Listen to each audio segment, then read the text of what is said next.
Welcome to the Rim Brake Rodeo. We hope this video helps.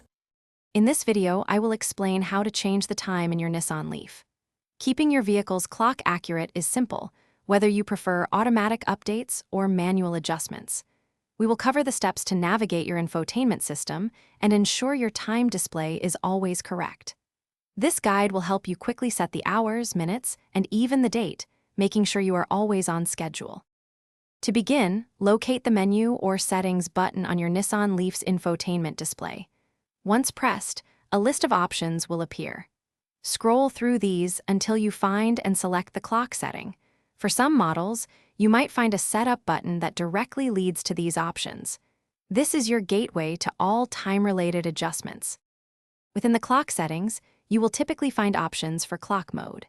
Here, you can choose auto for GPS-based synchronization, time zone to select your region, or manual for full control.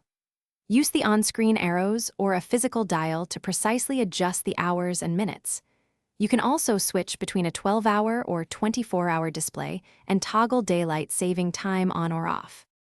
After making your adjustments, ensure you confirm or save the settings to apply the changes.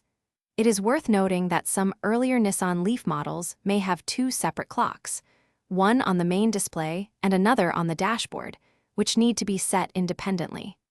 Always refer to your vehicle's owner's manual for the most accurate and detailed instructions specific to your model. Thanks for watching. Consider subscribing if we helped you.